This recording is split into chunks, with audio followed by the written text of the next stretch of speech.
कृष्णपृष्ठाय भूतले श्रीमते भक्तिवेदान्त स्वामिनिति नामिने। गाइए। नमो नारायण कृष्ण कृष्णाय भूतले श्रीमते भक्ति वेदांत स्वामिनिति नामिने। नमस्ते सारस्वते देवी गौरवाणी प्रचारिणे निर्विशेष शून्यवादी पाश्चात्य देशतारिणे। गाइए। नमस्ते सारस्वते देवे गौरवाणी प्रचारिणे विशेष निर्विशेष शून्यवादी पाश्चात देशतारिणे। जय श्री कृष्ण चैतन्य प्रभु नित्यानंद श्री अद्वैत गदाधर श्रीवासादि गौर भक्तवृंद। गाइए। जय श्री कृष्ण जय श्री कृष्ण चैतन्य प्रभु नित्यानंद श्री अद्वैत गदाधर श्रीवासादि गौर भक्तवृंद। हरे कृष्ण कृष्ण कृष्ण हरे हरे हरे राम राम राम हरे हरे। गाइए। हरे कृष्ण हरे कृष्णा हरे कृष्णा हरे राम हरे हरे हरे हरे राम हरे राम राम राम हरे हरे। हरे कृष्ण कृष्ण कृष्ण हरे हरे हरे राम राम राम हरे हरे। गाइए। हरे कृष्ण हरे कृष्ण कृष्णा हरे हरे कृष्णा कृष्ण कृष्ण कृष्णा कृष्ण कृष्णा हरे हरे हरे हरे हरे राम राम हरे हरे राम राम राम राम राम राम हरे हरे। हरे कृष्ण हरे कृष्ण कृष्ण कृष्ण हरे हरे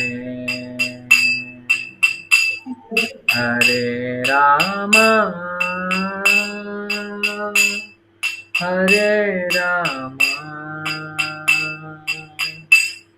राम राम हरे हरे। गाइए। हरे कृष्ण हरे हरे कृष्ण कृष्ण कृष्ण कृष्ण कृष्ण हरे हरे हरे हरे हरे राम हरे राम हरे राम राम राम हरे राम हरे। Ram Hare Hare Hare Hare Krishna, Hare Krishna, Krishna Krishna, Hare Hare, Hare Rama, Hare Rama, Rama Rama, Hare Hare. गाइए Hare Krishna, Hare Krishna, Hare Krishna, Krishna Krishna Krishna, Hare Hare, Hare Rama, Hare Rama, Rama Rama, Hare Hare.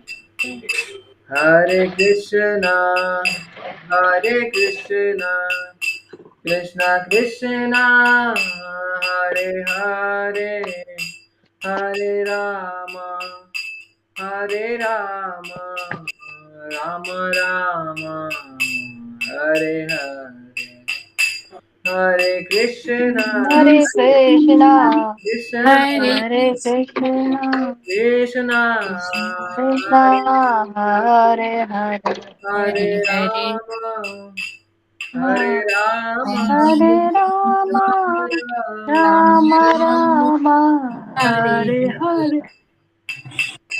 Hare Krishna, Hare Krishna, Krishna Krishna, Hare Hare, Hare Rama, Hare Rama, Rama Rama, Hare Hare. गाइए Hare Krishna, Hare Krishna, हरे Hare Krishna, Krishna Krishna Krishna Krishna, Krishna Hare हरे Hare, हरे Hare हरे Rama, Hare Rama, Hare Rama, Hare Rama, Rama, Hare Hare Rama, Hare, हरे Nittai Gauranga, Nittai Gauranga, Nittai Gauranga, Gaura Hari. गाइए Nittai Gauranga, Ranga, Gauranga, Nitya Nittai Gauranga, Gauranga, Nitya Gauranga, Jai Gaurahari. Sachinandana, Jai Gaura Hari, Jai Sachinandana, Jai Gaura Hari, गाइए Jai Sachinandana, नंदन Nandana, Gaura गौर Jai Hari Hari, Sachinandana, Sachinandana, Hari Gaurahari. Jai Sachinandana, Jai Gaura Hari, Jai Sachinandana, Jai Gaura Hari. गाइए Jai Sachi जय Jai सच्चिदानंद Sachinandana, जय Gaurahari. Hari Jai जय सच्चिदानंद Sachinandana, जय Gaurahari. सची माता प्राणधन गौर हरी, सची माता प्राणधन गौर हरी. गाइए सची माता प्राणधन गौर हरी, सची माता प्राणधन गौर गौर गौर हरी, गौर गौर गौर हरि. गाइए Gaura Gaura Gaura Hari Gaura Gaura Gaura Hari Nityanand प्राणधन गौर हरि, नित्यानंद प्राणधन गौर हरि. गाइए Nityanand प्राणधन Nityananda Pranadhana Gaura Hari Nityananda Pranadhana Gaura Hari Gaura Gaura Gaura Hari, Gaura Gaura Gaura Hari. गाइए Gaura Gaura Gaura Gaura Gaura Hari, Gaura Gaura Gaura Gaura Gaura Hari प्राणधन गौर हरि, जगन्नाथ प्राणधन गौर हरि. गाइए जगन्नाथ जगन्नाथ प्राणधन गौर हरि जगन्नाथ प्राण जगन्नाथ प्राणधन गौर हरि गौर गौर हरि गाइए गौर गौर जगन्नाथ प्राणधन गौर हरि प्रभु हरि प्राण धन प्राणधन हरि प्रभु पाद प्राण धन प्राणधन गौर हरि गौर गौर हरि गाइए गौर गौर गौर गौर हरि गुरुदेव प्राण धन गौर हरि गाइए गुरुदेव प्राणधन प्राणधन गौर गौर हरि हरि गौर गौर गौर हरि गाइए गौर गौर गौर हरि जय राधा रस बिहारी राधा रस बिहारी राधा रस बिहारी श्री राधे गाइए जय राधा रस जय बिहारी राधा रस बिहारी बिहारी राधा रास बिहारी राधे जय सीताराम लक्ष्मण भक्त हनुमान सीताराम लक्ष्मण भक्त हनुमान गाइए सीता जय सीताराम लक्ष्मण भक्त हनुमान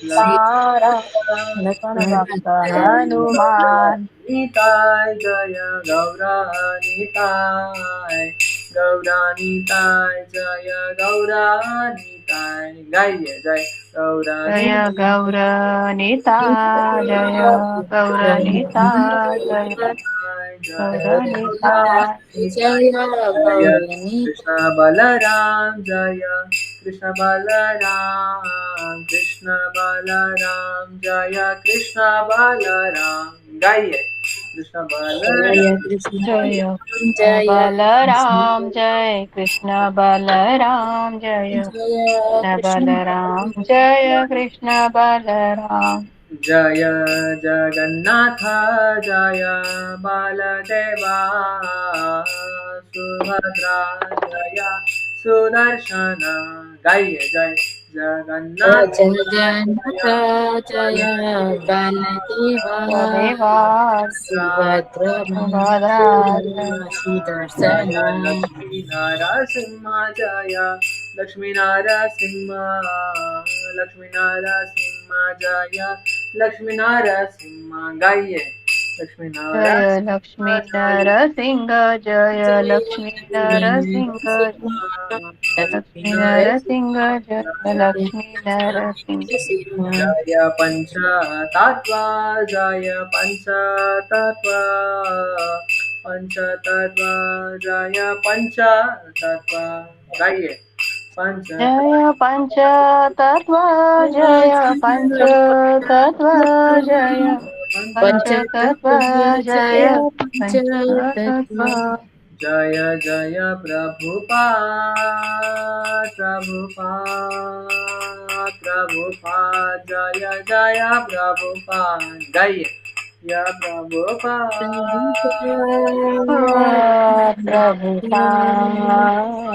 प्रभुपाद जय जय प्रभुपाद गुरुदेव गुरुदेव गुरुदेव जय जय गुरुदेव गाइए जय गुरुदेव जय गुरुदेव जय गुरुदेव गुरुदेव जय गौर गुरुदेव हरि बोल हरि बोल हरि बोल जय गौर हरि बोल गाइए जय गौर हरि जय बोल नित्य गौर हरि बोल हरि बोल हरि हरि बोल बोल निताय गौर हरि बोल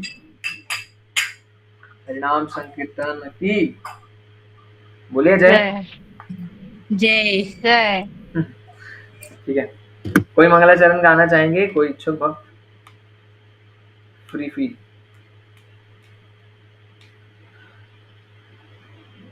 कोई गाना चाहेंगे, बोलना चाहेंगे मंगलाचरण? ये प्रार्थना होती है लेक्चर से पहले की, मतलब हमें ये बुद्धि मिले भगवान से, भक्तों से, आचार्यों से, कि हमें ये जो भी आज की कथा हो वो हमें समझे। ठीक है माता जी, गाइए वंदना मांडे माता। हरे कृष्ण प्रभु जी। हरे कृष्ण। ॐ अज्ञानतिमिरन्धस्य ज्ञानञ्जनशलाकया चक्षुरुन्मिलितं येन तस्मै श्रीगुरुवे नमः।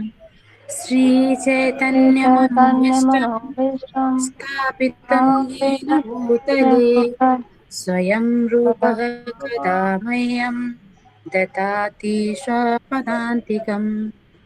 वन्देऽहं श्रीगुरो श्रीयुतपतिकमलं श्रीगुरुन् वैष्णवांश्च श्रीरूपं साग्रजातं सहगणरघुनाथान्वितं तं सजीवं साद्वैतं सावधूतं परिजनसहितं कृष्णचैतन्यदेवं श्रीराधाकृष्णपादान् सहगणे ललिता श्रीविशाखान्वितांश्च नमो ॐ विष्णुपादाय कृष्णपृष्ठाय भूतले श्रीमते भक्तिवेदान्त स्वामिन इति नामिने नमस्ते सारस्वते गौरवाणी प्रचारिणे निर्विशेषशून्यवादी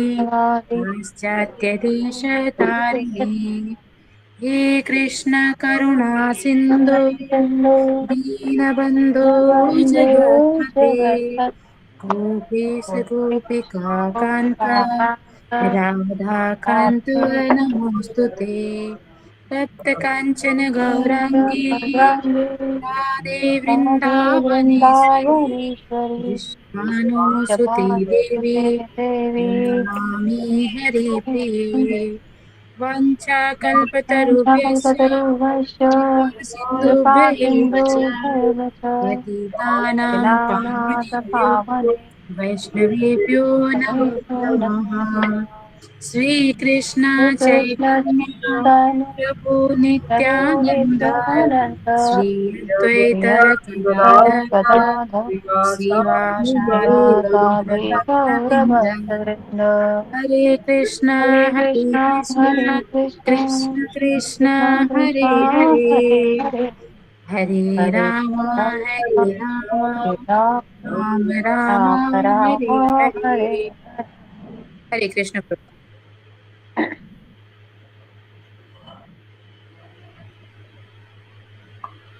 धन्यवाद माता जी, अच्छा गया। प्रभु जी आप एक लाइन बोलते हैं, वो हमको नहीं था, मुकम करोति वाचालम आप बोलते हैं कुछ ऐसा करके, हमको 2-3 बार में सुन के एक लाइन याद हो गया, मुकम करोति वाचालम, बस इसके आगे नहीं याद। वाचलम पंगुलमंगलतीकृ यत्कृपादहं वन्दे श्रीगुरुदीनतारिणं परमानन्दमाधवं श्रीचैतन्येश्वरम्। ये मंगलाचरण में नहीं आता, ये एक्स्ट्रा है, ये तो ये ऑप्शनल है वैसे, तो ये गुरु की ज्यादा कृपा आकर्षित करने के लिए और एक प्रार्थना ऐड कर देते हैं, यही है।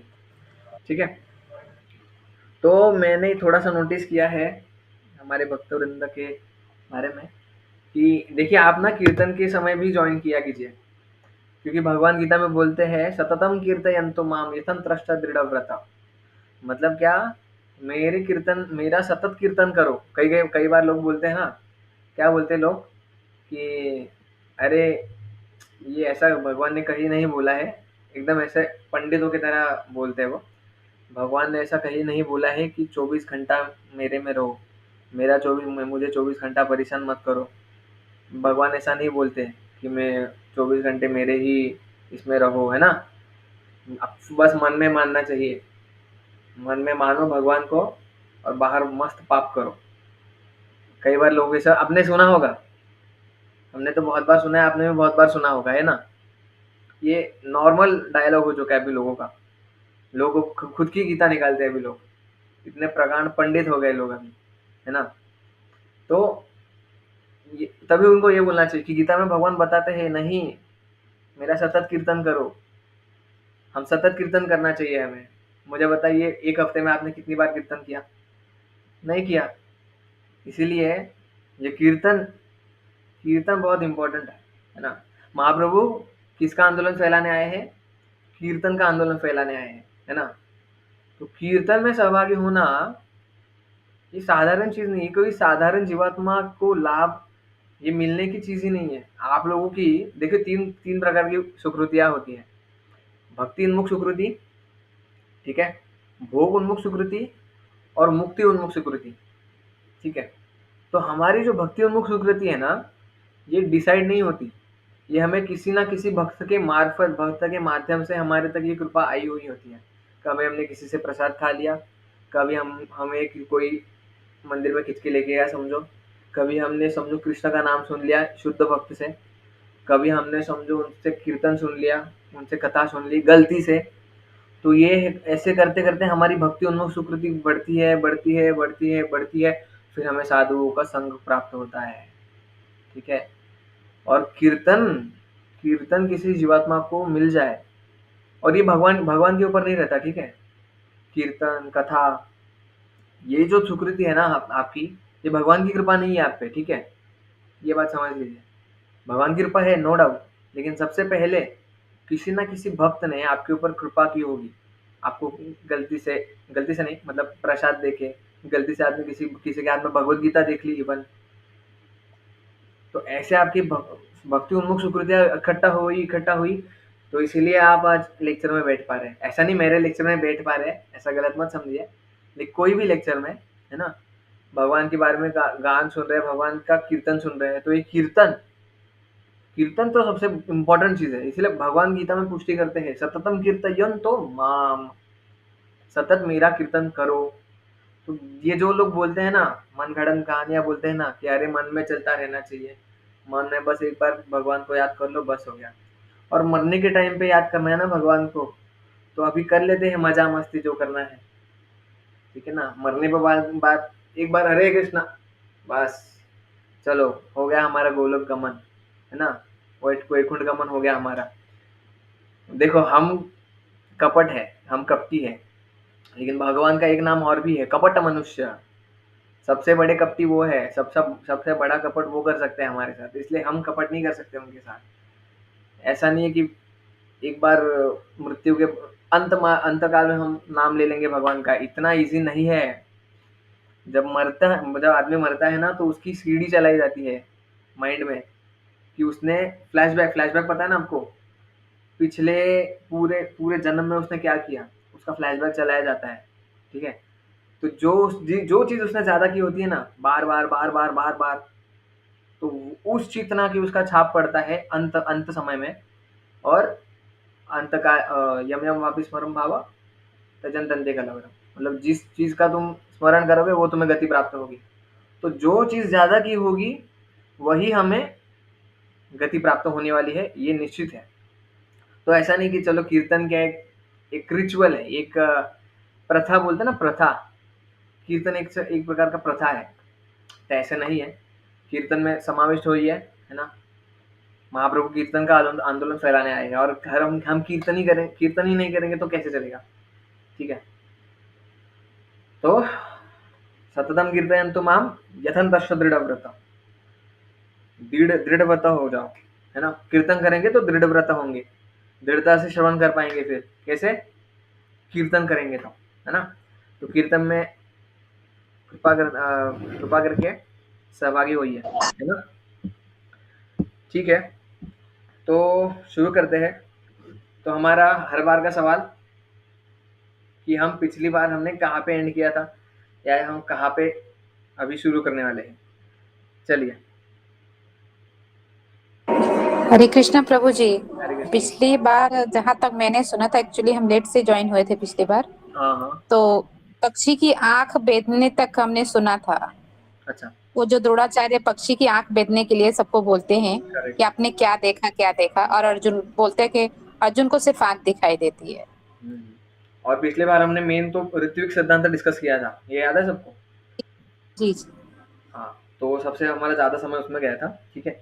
तो अभी इस बार हम क्या चर्चा करेंगे, इस बार आगे की चर्चा करेंगे हम, ठीक है ना। आप बोलेंगे कि प्रभु जी बहुत बोर कर रहे हो आप, हमें महाभारत की कथा सुननी है, महाभारत का कथा रिलीज करना है, तो भी नहीं थोड़ा नहीं, प्रभु उधर। जी समझेगा नहीं तो सुन के आगे जाने का कोई मतलब नहीं है, समझना भी चाहिए।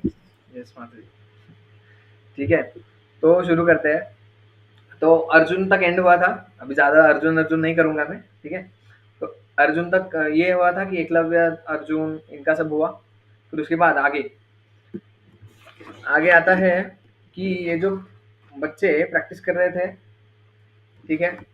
तो मगरमच्छ, एक बार क्या होता है कि अ, एक बार ऐसा होता है कि ये जो अ, द्रोणाचार्य जी होते हैं ना, गंगा में स्नान कर रहे होते हैं। द्रोणाचार्य जी जब गंगा में स्नान कर रहे होते हैं, तो ऐसा होता है कि एक मगरमच्छ आ जाता है। मगरमच्छ जब आने लगता है ना, तो वो उनका पैर पकड़ लेता है। पैर पकड़ने के बाद द्रोणाचार्य बहुत चिल्लाते हैं, बहुत चिल्लाते हैं। उनके सारे शिष्यगण गंगा गंगा के तट पे ऐसे खड़े हो जाते हैं, ठीक है। गंगा के तट पे खड़े होने के बाद वो जोर शोर से द्रोणाचार्य चिल्लाते हैं, चिल्लाते हैं, चिल्लाते हैं।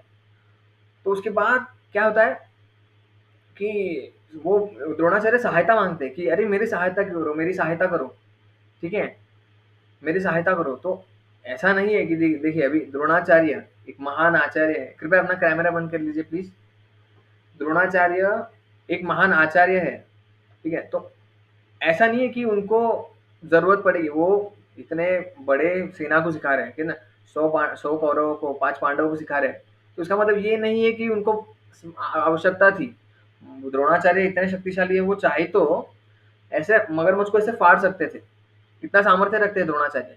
लेकिन लेकिन उनके शिष्य लेकिन उनके शिष्य कितने उनके लिए समर्पित है, वो ये टेस्ट करना चाहते थे। तो वो चिल्ला रहे थे, बचाओ बचाओ, मगरमच्छ ने पैर पकड़ लिया, बचाओ बचाओ। तो सारे शिष्यगण खड़े थे, गुरुदेव गुरुदेव गुरुदेव, गुरुदेव गुरुदेव, अरे कोई बचाइए हमारे गुरुदेव को, अरे तुम आओ ना, तुम आओ। नहीं नहीं, अरे हम कैसे आएंगे, हम तो बच्चे हैं, आप उधर ही रहो, हम यहाँ पे सही है। तो गुरुदेव गुरुदेव कुछ बचाइए गुरुदेव। तो अर्जुन आता है, अर्जुन फटाक से 3-4 तीर निकाल के वहां पे वहां पे मगरमच्छ को एकदम तुरंत धाराशाही कर देता है, ठीक है। तो यहाँ पे हमने सीखना ये है कि serving Guru in the necessity, ठीक है। जहाँ पे सेवा की आवश्यकता हो, वहां पे हमें सेवा करनी चाहिए, है ना। यहाँ पे द्रोणाचार्य क्या देख रहे थे कि हमारे मेरे शिष्य मेरे लिए कितना जोखिम उठा सकते हैं, ठीक है। गुरु की सेवा के लिए कितने कहाँ तक जा सकते हैं, अपने अपने आप को कहाँ तक वो झोंक सकते हैं। कई बार हम देखते हैं कि भक्त लोगों को कभी सेवा बोला जाए, तो जब तक उनको अच्छा लगे ना कि हाँ चलो मैं ये कर सकता हूँ, मैं कर सकता हूँ, मैं कर सकता हूँ। लेकिन जब बात यहाँ पे आती है, जब बात कहाँ पे यहाँ पे आती है कि अभी उनको उनका कंफर्ट जोन है ना, वो छोड़ना पड़ेगा। मतलब समझो आपको बुलाया गया कि प्रभु जी आइए 6 बजे मंदिर में, नहीं तो हमारे प्रोग्राम में सेवा है, आइए। तो ये हो जाता है कि अरे नहीं 6 बजे तो हमें सोना होता है, नहीं चलो कुछ बहाना बना देते, ठीक है ना। तो अभी सेवा पे अभी गुरु गुरु मतलब एक तो हो गया दीक्षा गुरु, एक तो हो गया शिक्षा गुरु। आप दीक्षा गुरु तक कब पहुंचेंगे, जब आप निपुण हो जाएंगे शिक्षा गुरु के आदेश मानने के लिए, ठीक है। जो भी आपके कुछ शिक्षा गुरु है, अभी पुरुषोत्तम हमारे प्रभु हमारे शिक्षा गुरु है, ठीक है। तो हम कितना उनकी बात मानते हैं, कितना उनको उनकी उनकी सहायता करते हैं प्रचार कार्य में, ठीक है ना। गुरु को देखिए कुछ नहीं चाहिए, गुरु को ऐसा नहीं चाहिए कि आप मेरे पैर पड़ो, मेरे पैर दबाओ, ठीक है, मेरी वाह वाह करो, मेरी ऑडियंस हो, ठीक है, मुझे मेरा बंगला बने, ये सब। गोपाल कृष्ण गोस्वामी महाराज, पता होगा आपको, हाल ही में उनका तिरुभाव हुआ है। कितने 1-2 महीने तक उनका गुनगान ही चला। भक्तों की भक्तों की महिमा अनंत है, ठीक है।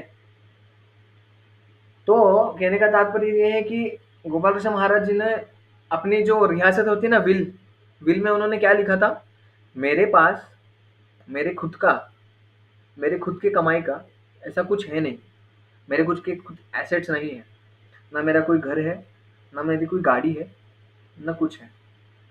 सोचिए इतने बड़े सन्यासी, जीबीसी के सन्यासी थे वो, कहा कि जीबीसी के सन्यासी, जीबीसी मतलब आपको बोलूं, इस्कॉन अभी अभी इस जगत में सबसे धनवान व्यक्ति अगर कोई है तो इस समय प्रभुपाद है। इतने सारे मंदिर, ठीक है, इतने सारा उनका मैनेजमेंट, इतने सारे उनके लोग, ठीक है, इतने उनके भक्त, भक्तों की लक्ष्मी, जो एक समर्पित भक्त है ना, उसकी सारी लक्ष्मी ना भगवान के लिए ही है, ठीक है। तो प्रभुपाद इस जगत में सबसे श्रीमंत व्यक्ति है, तो उनके ऐसा नहीं, उनको किसी की सेवा की जरूरत नहीं है, ठीक है। आगे हम ऐसे चर्चा करेंगे। ऐसे गोपाल कृष्ण महाराज की भी, उन्होंने जब अपना विल लिखा था, जब कोई मरता है ना तो वकील के पास विल लिखी जाती है। मतलब ये बड़े बड़े लोग करवाते हैं ये, निश्चित रूप से। गोपाल कृष्ण महाराज जी के पास धन लक्ष्मी इतनी ही नहीं थी, लेकिन उनको एक जीबीसी मतलब क्या है, जीबीसी एक इस्कॉन को संभालने वाली एक संस्था है। मतलब जीबीसी मतलब प्रभुपाद। प्रभुपाद बहुत होशियार थे। प्रभुपाद ने क्या किया था कि अभी ये जो मैंने शुरुआत की है इस्कॉन की, ये आगे जाके ढल ना जाए एक व्यक्ति के कारण, इसलिए उन्होंने 32 लोगों की क्या बनाई है, जीबीसी की एक टीम बनाई है। तो आज आज इस्कॉन इतना क्यों फैल रहा है? और प्रभुपाद ने बोला था कि मैं मतलब जीबीसी, मैं मतलब जीबीसी, ठीक है। तो जो भी कुछ डिसीजंस होते हैं पूरे ऑल ओवर द वर्ल्ड, वो प्रभुपाद ही लेते हैं, मतलब जीबीसी ही लेते हैं। वो 32 लोगों की टीम है, ऐसा नहीं कि कोई एक जिसके मन में आएगा चलो आज से मंगल आरती शुरू करेंगे 4:30 बजे, चलो आज से भगवान को 1 बजे नहीं 12 बजे सुलाएंगे, नहीं ऐसा नहीं होता। 32 लोगों की टीम होती है प्रॉपर। तो इसलिए प्रचार कार्य इतना आगे बढ़ रहा है, ठीक है। क्योंकि प्रभुपाद को उस समय प्रभुपाद को बहुत सहायता की थी। किन्होंने?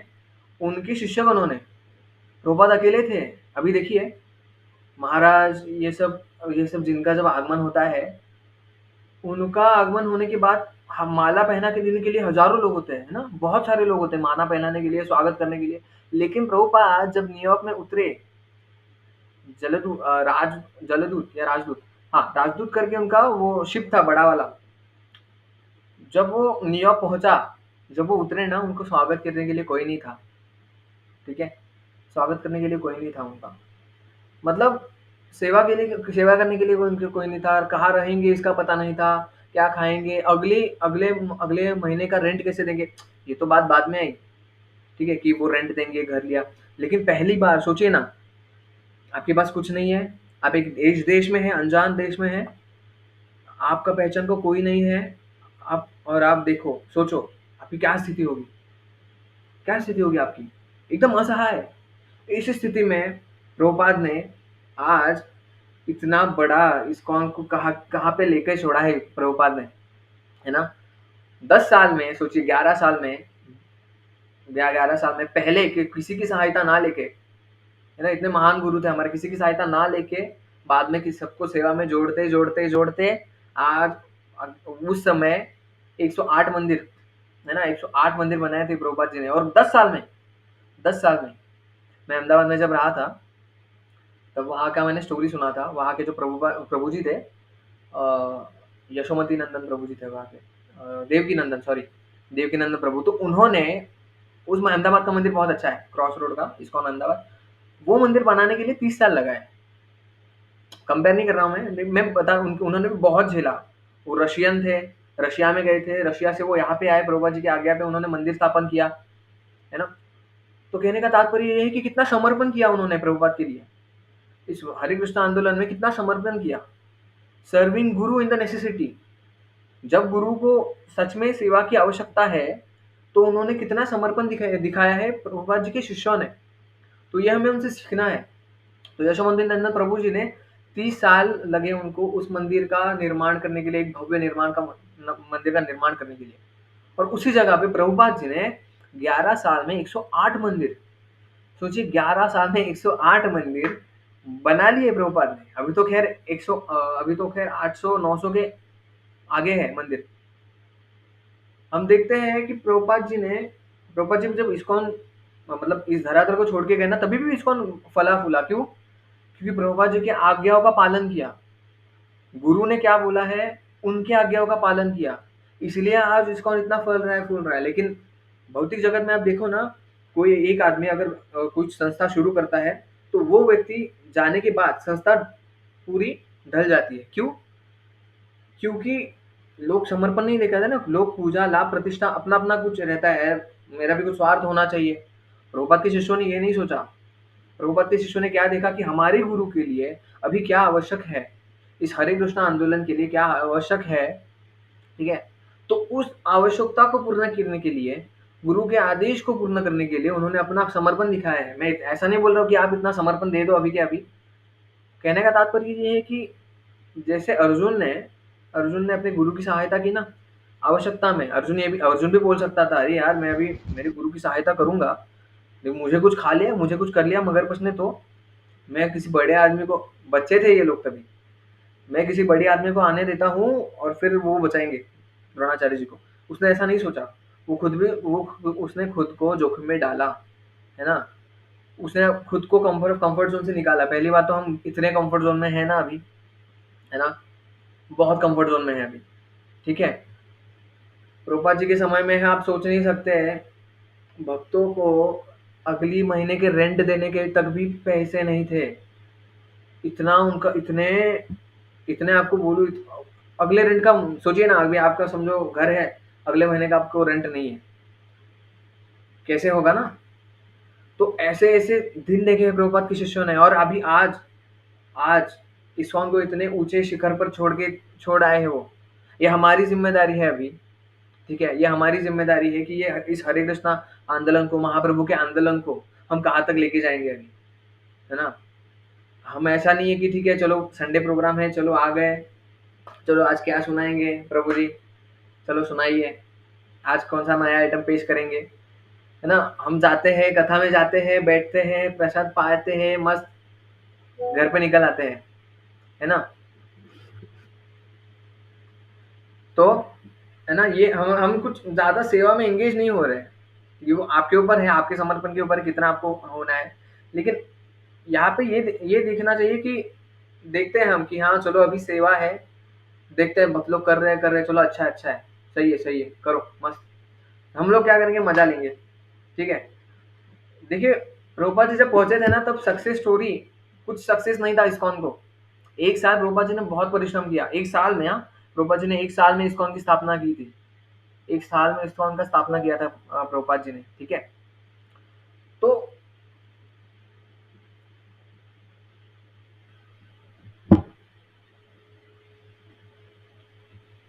प्रभुपाद जी ने 1 साल में, तो इनिशियल लेवल पे क्या था ना कि देखो कोई भी संस्था नहीं थी, कुछ भी संस्था नहीं था, प्रभुपाद जी अकेले थे।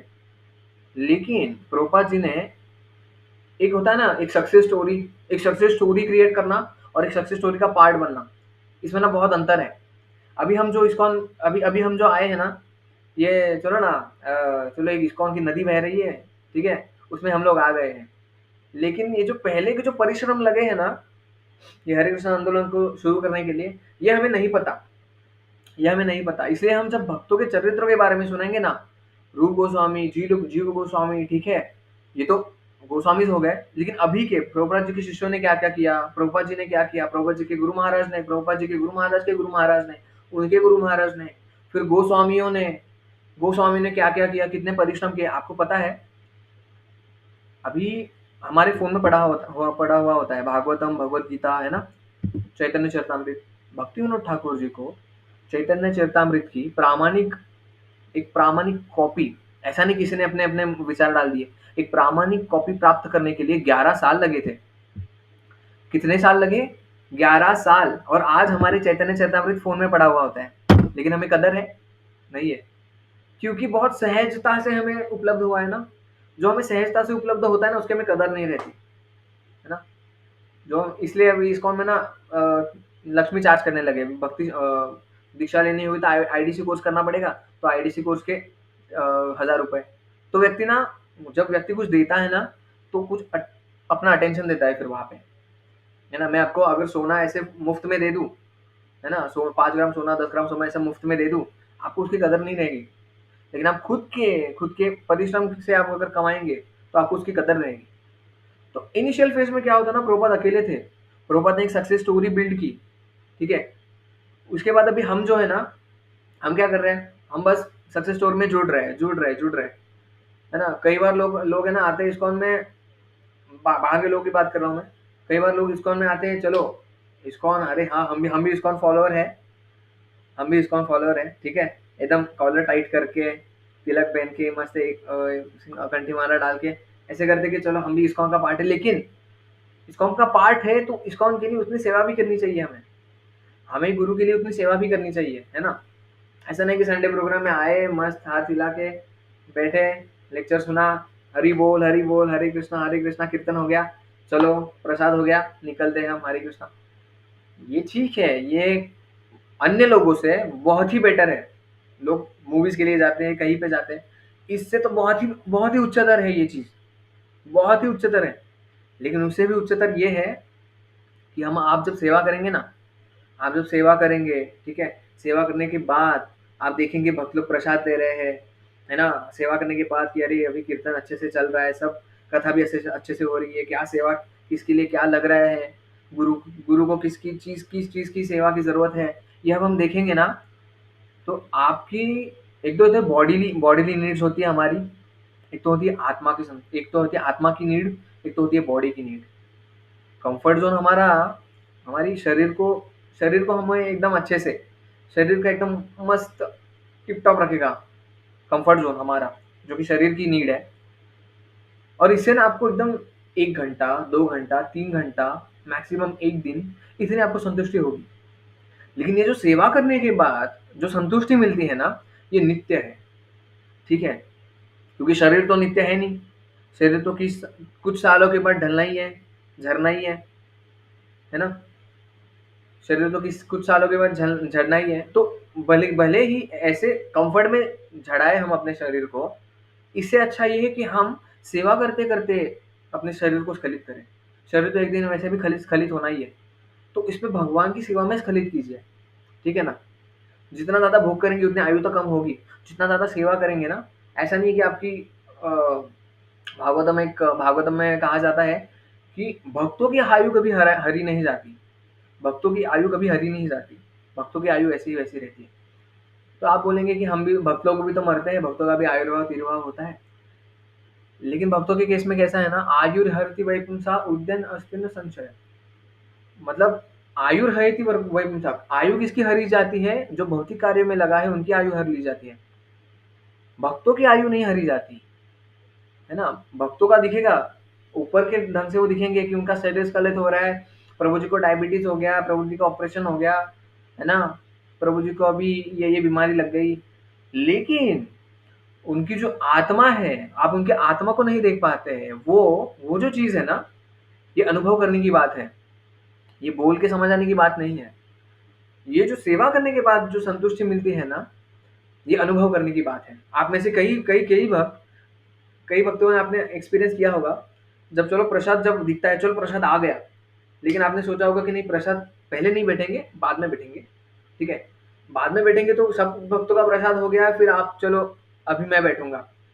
तब आप जो पहले आपकी भोगने की मानसिकता थी ना, यार आज तो गुलाब जाम है, यार क्या है, जलेबी है, बूंदी के लड्डू है, हाँ, छोले हैं। अच्छा आज एकादशी है, मैं आज ज़्यादा भक्तों के मुँह में पानी नहीं लाऊँगा।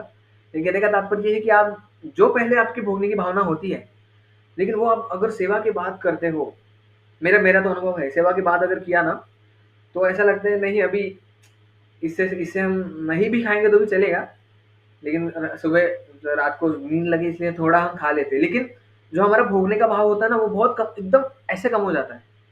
क्यों? क्योंकि हमने सेवा की, क्योंकि हमने सेवा की। इसलिए ये चीज़ है कि एक बॉडीली नीड्स होती है, एक शरीर की आवश्यकताएँ होती हैं और एक आत्मा की आवश्यकता होती है। तो हमें संतुष्टि, ये जो आत्मा की जो संतुष्टि है ना, ये हमें नित्यम सुख प्रदान करने वाली है।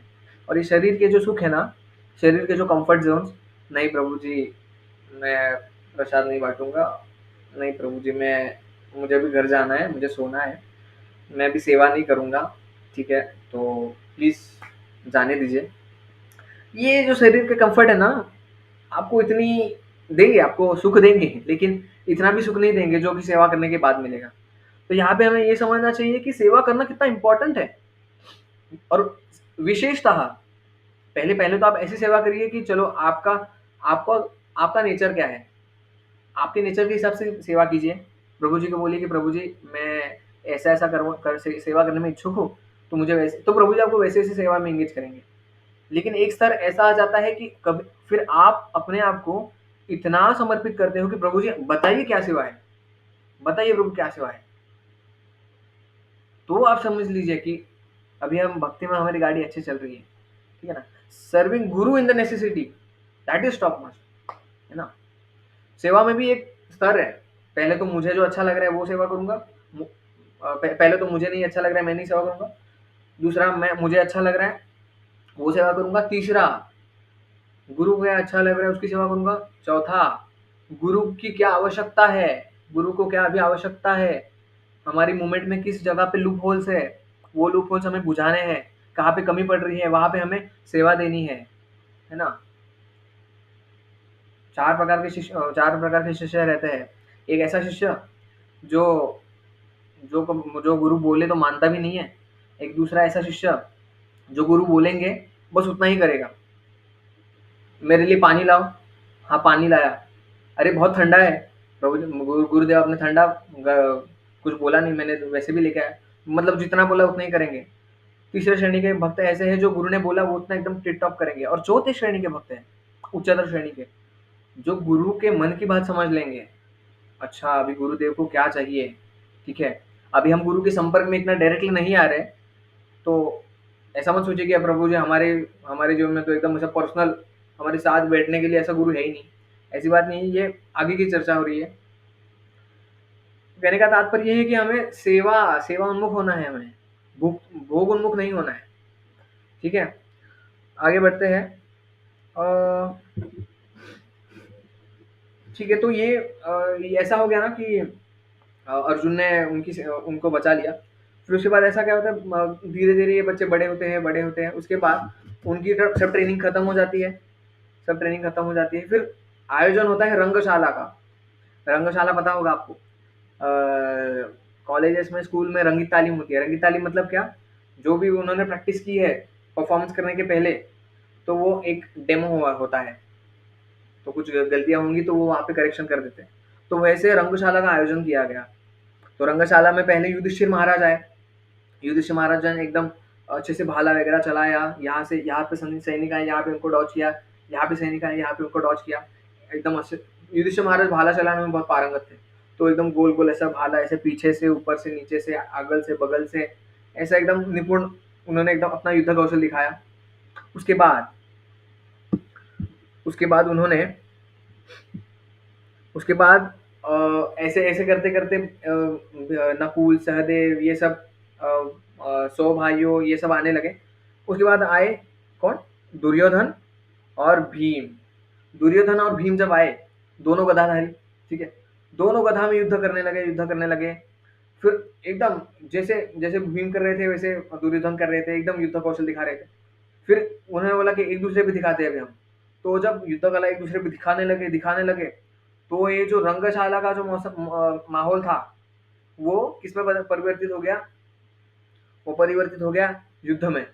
तो द्रोणाचार्य ने जो देखा कि ये जो स्थिति हो रही है, ये ये भी क्रीड़ा का भाव नहीं है, ये अभी द्वेष की भावना हो गई है।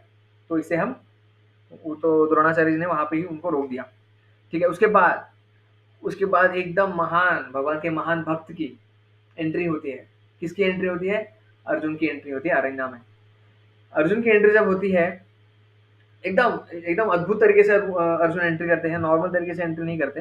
ठीक है, जब वो एंट्री करते हैं तो वो पहले तो तीर चलाते हैं द्रोणाचार्य जी के चरणों में। द्रोणाचार्य जी के चरणों में तीर चलाते हैं। फिर एक-एक करके द्रोणाचार्य, भीष्म पितामह, कुंती और फिर कृपाचार्य बाकियों के चरणों में तीर चलाते हैं। चरणों में मतलब चरणों पे नहीं मारते, चरणों के पास, और फिर उनसे पुष्प निकाल के उनके चरणों में करते हैं। तो इस तरह वो अपने गुरुजनों को वरिष्ठों को प्रणाम करते हैं। ठीक है, तो ये बेसिकली ये चीज़ है कि आशीर्वाद की याचना करनी चाहिए हमें, पहली बात तो। ठीक है, किसी से भी हमें पैर छूने चाहिए बड़ों के, है ना? हमें यही है। फिर तो यहाँ पे अर्जुन का ये गुण है कि उन्होंने पहले तो उन्होंने सम्मान दिया अपने गुरुजनों को, जो भी वो कुछ युद्ध कौशल दिखाने वाले हैं। हमारे स्किल्स मैटर नहीं करते, ठीक है? जो भी हमारे स्किल्स रहेंगे, हमारे स्किल्स मैटर नहीं करते भक्ति में आप सोच लोगे कि अरे मेरे स्किल्स है इसलिए ये चीज़ हुआ। नहीं, आपको याचना करनी है भक्तों से, भक्तों की, इसलिए इसमें क्या बोलते हैं, वांछा कल्पतरुभ्यश्च कृपा सिंधुभ्य एव च। सभी सभी प्रकार की वांछाओं को पूरा करने वाले हैं भक्त। और वांछा ये होनी चाहिए कि कृष्ण सेवा मिलनी चाहिए हमें, है ना, सेवा मिलनी चाहिए हमें। ठीक है, आगे फिर अर्जुन आते हैं। फिर अर्जुन अपनी तरह तरह के तीर निकालते हैं। फिर अर्जुन पहला अग्नि अस्त्र छोड़ते हैं। फिर पूरा अग्नि क्या होता है ना, अग्नि नीचे आने लगती है, तो फिर ऐसा लगता है कि वो पूरे अरेना को जला ही देगी, आज रंगशाला को जला ही देगी। फिर वो वरुण अस्त्र छोड़ते हैं। वरुण अस्त्र छोड़ने के बाद क्या होता है, वो जो सारी की सारी जो बूंदे रहती है ना, वो पूरे अग्नि को सुखा देती है। और जितने भी छींटे पड़ते हैं उनको सबसे शीतलता महसूस होती है। उसके बाद भौम अस्त्र छोड़ते हैं। भौम अस्त्र से क्या होता है, नीचे नीचे नीचे एक पृथ्वी की सतह और ऊपर एक पृथ्वी की सतह। फिर अंतर्ध्यान अस्त्र छोड़ते हैं। अंतर्ध्यान अस्त्र में छोड़ के गायब हो जाते हैं, फिर एक बार छोड़ते हैं तो फिर से प्रकट हो जाते हैं। फिर वायु अस्त्र छोड़ते हैं, फिर पर्वत अस्त्र छोड़ते हैं। और इस तरह से वो ऐसे ऐसे बहुत सारे एकदम माहौल क्रिएट कर देते हैं। उसे फिर सब लोग बोलते हैं अद्भुत अद्भुत अद्भुत। तो तभी ना एक अजीबोगरीब सी आवाज आती है वहां पे, है ना। किसकी आवाज आती है वहां पे, कर्ण की आवाज आती है। ये क्या अद्भुत, ये क्या अद्भुत, इसमें क्या अद्भुत है। हाँ, तो सब सोचते हैं कि इतना अच्छा माहौल था, ये कौन बीच में आ गया अजीबोगरीब आवाज निकाल के। तो जब कर्ण की एंट्री होती है तो कृपाचार्य कृपाचार्य वो देख लेते हैं। कृपाचार्य बोलते हैं कि आप कौन है वैसे। तो बोलते हैं कि मैं सूत पुत्र हूँ, यहाँ के जो आपके राज दरबार में चैरियट ड्राइवर हैं उनका मैं पुत्र हूँ, सूत पुत्र हूँ। तो बोलते हैं कि देखो, पहली बात तो ये जो रंगशाला का आयोजन किया हुआ है, यहाँ पे अरेना में सिर्फ राजपुत्रों को अलाउड किया है, राजपुत्रों को अनुमति है, सूत सूत पुत्रों को अनुमति नहीं है। ठीक है, तो ऐसा नहीं है कि कृपाचार्य ने तभी उनको बोला कि आप सूत पुत्र नीचे जाति वाले हो तो आप आ नहीं सकते। देखो, नीचे जाति ऊंची जाति हम पहले भी चर्चा कर चुके हैं कि सनातन धर्म में ऐसा था ही नहीं। कृपाचार्य ये चीज को एड्रेस कर रहे थे कि तुम्हारे उसमें बहुत घमंड है, तो उसके घमंड को थोड़ा सेटल करने के लिए कृपाचार्य उनको यहाँ पे ये बोलते हैं कि आप सूत पुत्र हो, आपको यहाँ पे आने की अनुमति है ही नहीं। ठीक है, तो कुंती महारानी पहचान लेती है उसका कवच और कुंडल देख के कि अरे ये तो मेरा पुत्र है, मैंने ही इसे गंगा गंगा में बहा दिया था, ये तो मेरा पुत्र है। तो कुंती कुंती देख लेती कि अरे इसके कवच कुंडल इस सूर्यदेव से मुझे प्राप्त हुआ, ये मेरा ही पुत्र है। ठीक है, तो आगे जाकर ये बात आती है कि अभी ये लड़ेंगे। दुर्योधन देख लेता है, दुर्योधन दुर्योधन देखता है अरे एक नंबर, ये जैसी जैसी मेरे में अकड़ है ना, वैसी इस कर्ण में अकड़ है, एकदम डिट्टो। मेरा जितना अहंकार है वैसा भी इतना इसका अहंकार है, हम दोनों एक दूसरे के जचते हैं। तो दुर्योधन ने क्या किया ना, उसको अपने पार्टी में ले लिया।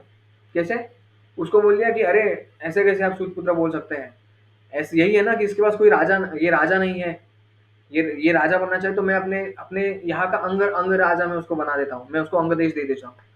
तो स्थिति ये हो गई थी कि अभी अर्जुन और कर्ण लड़ेंगे, तो इसको थोड़ा कुछ शांत किया गया और तभी सूर्यास्त भी हो गया। तो सूर्यास्त के बाद लड़ते नहीं है, तो इस तरह से ये बात शांत हो गई। ठीक है, समय हो गया है वैसे, आगे का पार्ट भी ले लेते हैं थोड़ा। एकादशी भी है यार, उसके ऊपर भी थोड़ा चर्चा करना था, लेकिन ठीक है। तो आगे आता है कि गुरु दक्षिणा की बात आती है। ठीक है, गुरु दक्षिणा की बात जब आती है तो कौरव है एक जगह पे और एक जगह पे पांडव है।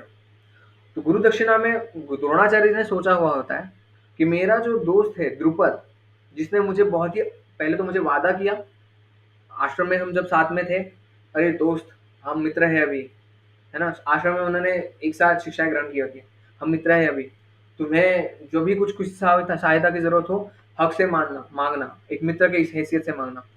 तो उन्होंने बोला, फिर उन्होंने उनका अपमान किया होता है जब वो सच में सहायता मांगने जाते हैं, बस एक गाय मांगने जाते हैं। तो फिर द्रौपद उनको बोलते हैं तुम किस, द्रौपद फिर यहाँ पे अपना चेंज कर लेते हैं, अपनी साइड चेंज कर लेते हैं। वो बोलते हैं कि तुम ब्राह्मण हो, तुम एक दलित ब्राह्मण हो, तुम मुझसे मित्रता का भाव कैसे रख सकते हो, तुम मुझसे मित्रता का भाव कैसे रख सकते हो, तुम्हें अगर भीख में चाहिए दान में अगर तुम्हें गाय चाहिए तो मैं तुम्हें 100 गाय दान दे दूंगा। द्रोणाचार्य बोलते हैं मैं तुमसे भीख मांगने नहीं आया। पहली बात तो तुमने मुझे बोला था कि हम मित्र हैं और तुम मुझसे हक से कुछ भी मांग सकते हो, इसलिए मैं एक गाय मांगने आया हूँ, मैं भीख देने नहीं आया हूँ। तो बोलते कि अगर मांगना है तो 1 रुपया भी नहीं मिलेगा, ठीक है, कुछ नहीं मिलेगा। तो फिर अगर भीख मांगनी है तो मैं भीख दूंगा। तो ऐसा उन्होंने उनको अपमानित किया रहता है। तो द्रोणाचार्य ने प्रतिशोध की भावना से ये सोच लिया होता है कि अभी मैं क्या करूंगा, मेरी ऐसी सेना तैयार करूंगा कि जो द्रुपद को उसके आसन से उतारे। ठीक है। तो द्रोणाचार्य अपनी इच्छा प्रकट करते हैं अपने शिष्यों के सामने कि तुम्हें द्रुपद को हरा कर लाना है, द्रुपद को हरा कर लाना है। ठीक है। तो ऐसे करके द्रोण एक एक टीम बनती है पांडवों की, एक टीम बनती है कौरवों की। तो आगे इनमें चर्चा होती है कि पहले ये तो पहली बात तो ये दुर्योधन ने बोला होता है कि हम एक साथ नहीं जाएंगे, हम कुरुवंश नहीं जाएंगे, हम सिर्फ कौरव जाएंगे, पांडव नहीं जाएंगे। ठीक है। तो इस तरह से चलती रहती है। फिर ऐसा डिसाइड होता है कि चलो पहले पांडव जाएंगे। अर्जुन बोलते हैं कि देखिए गुरुदेव, ये इनको जाने दीजिए पहले, हालांकि ये जीतेंगे तो नहीं, लेकिन फिर भी इनको ही जाने दीजिए पहले। तो पांडव की सेना रेडी होती है और कौरव की सेना रेडी होती है और पांडव पीछे हो जाते हैं, इनको जाने देते पहले। फिर आगे हम देखेंगे कि किस तरह से वो युद्ध करते हैं, किस तरह से हारते हैं वो सब। ठीक है। तो आज की कथा हम यहाँ पे स्टॉप करेंगे। तो आज इंदिरा एकादशी है। इंदिरा एकादशी के बारे में समय चर्चा करने वाले थे, लेकिन अभी समय नहीं है। ठीक है। तो एकादशी की महात्मा पे थोड़ा चर्चा कर लेते हैं। ठीक है। तो एकादशी है ना, ये 64 भक्ति के अंगों में से एक एकादशी है। ठीक है। एकादश का अर्थ मतलब क्या है? एकादश मतलब 11, जो 11वां दिन होता है पूरे तिथि का, है ना। एकादशी द्वादशी मतलब 12, तो त्रयोदशी 13। तो ऐसे 11 मतलब 11वां दिन होता है। ठीक है। चंद्रमा की जो भी जर्नी होती है ना, उसमें से 11वां दिन होता है। तो एकादश का अर्थ है 11 इंद्रिया, मतलब 5 कर्म इंद्रिया, 5 ज्ञान इंद्रिया और 11वां मन। तो इस दिन हमें अपने 11 इंद्रियों को भी, मन को भी इंद्रिय बोला गया है। ये बहुत सूक्ष्म होता है। इंद्रिय ऐसा नहीं कि नाक नाक के जैसा आपको मन दिख जाएगा, कान के जैसा मन आपको दिख जाएगा। ये बहुत सूक्ष्म होती है, सूक्ष्म होता है मन। ठीक है। तो हमारी जो इंद्रिया है ना, उनको हमें भगवान की सेवा में लगाना होता है एकादशी के दिन। तो उस समय अन्न का सेवन तो बिल्कुल नहीं करना चाहिए। ठीक है। शक्य हो तो निर्जल करना चाहिए। निर्जल शक्य नहीं है तो सजल करना चाहिए। सजला मतलब पानी ले सकते हैं। सजल भी पॉसिबल नहीं है तो सरसा ले सकते हैं। सरसा मतलब क्या? रस ले सकते हैं आप, कई मतलब जूसेस ले सकते हैं, है ना। कि कई भी प्रकार का मेन्यू नहीं बताऊंगा मैं। ठीक है। और फिर सरसा से भी नहीं आपको हो रहा है, आपकी फिजिकल कंडीशंस के हिसाब से, आपकी आयु के हिसाब से, तो फिर क्या करना चाहिए? सरसा भी नहीं हो रहा तो सफला लेना चाहिए। सफला मतलब कुछ साबूदाना हो गया, मुरैया हो गया, बगर, है ना। आलू की सब्जी हो गई। ठीक है। बगर की खीर वगैरह ऐसे। वैसे इसको में तो बहुत सारे आइटम्स बनाए जाते हैं एकादशी के ही। ठीक है। और ठीक है, फिर यहाँ पे हम समाप्त करते हैं। तो आई होप सबका एकादशी का उपवास होगा आज। ठीक है। तो एकादशी ये करनी ही चाहिए। ऐसा नहीं कि एकादशी ऑप्शनल नहीं है, चलो इस बार की एकादशी ड्रॉप कर देंगे, नहीं। एकादशी के समय में क्या होता है ना, एकादशी में अन्न होता है ना, अन्न अन्न किसी भी हालत पे अन्न ग्रहण नहीं करना चाहिए। ठीक है। तो एकादशी के समय पे अन्न होता है ना, अन्न अन्न के ऊपर यमराज जी का आधिपत्य होता है। अन्न के ऊपर यमराज जी बैठे हुए हैं अन्न के ऊपर। तो इसीलिए अन्न जो खाता है एकादशी के दिन, उसको बहुत ही भयंकर पाप में जाना पड़ता है। और एकादशी के तो अपने आप में उसके भौतिक फायदे भी है, आध्यात्मिक फायदे भी है। लेकिन भक्त लोग कभी भी भौतिक फायदों के लिए नहीं करते एकादशी। क्यों? मतलब एकादशी का वर्णन महात्मा है, एकादशी की महात्मा की भी इतना महात्मा है, महात्म्य मतलब एकादशी के गुणगान का भी इतना गुणगान है कि एकादशी से आपका परिवार सुखी होता है, पालन करने से आप में धन धनाट्य की वृद्धि होती है आप में। ठीक है। आपके भौतिक दुख चले जाते हैं। ये भी चीजें हैं एकादशी में। ठीक है। इसलिए कर्मकांडी ब्राह्मण भी जो है ना, वो भी सजेशन देते हैं कि आप एकादशी कीजिए, उसका वो सब। लेकिन वैष्णव होते हैं ना, वैष्णव केवल वैष्णव क्या करते हैं ना, एकादशी का पालन कर लिया, ये एकादशी का पालन वो भगवान की संतुष्टि के लिए, भगवान को आनंद प्रदान करने के लिए करते हैं, ठीक है ना? मतलब ऐसा नहीं कि भगवान खुश हो जाएंगे, चलो इसको मैं आज भूखा रखूंगा, ऐसा नहीं है। ये है कि मैं उपवास का अर्थ क्या होता है? उप मतलब दूर, और वास मतलब रहना, ठीक है? उपवास मतलब भगवान के पास रहना, भगवान का चिंतन करना। तो इस समय ज़्यादा से ज़्यादा जप करना चाहिए, 25 माला करना चाहिए, मतलब जिनकी जो 16 माला करते हैं वो, नहीं तो आप ज़्यादा से ज़्यादा जो कम माला करते हैं, 5, 10, 4 ऐसे माला करते हैं, उन्होंने 16 कीजिए, नहीं होती है तो कोई बात नहीं। लेकिन ज़्यादा से ज़्यादा जप कीजिए, कीर्तन करना चाहिए, कथा श्रवण करना चाहिए, है ना? ज़्यादा से ज़्यादा अपने को भक्तिमय कार्यों में एंगेज करना चाहिए, ठीक है? तो एकादशी का ये महत्व है, ठीक है? समय हो चुका है। किसी का कोई प्रश्न है तो पूछ सकते हैं।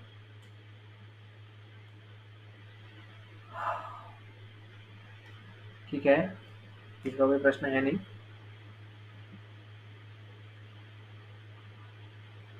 ठीक है। हरे कृष्णा, श्रील प्रभुपाद की जय। हरे कृष्णा।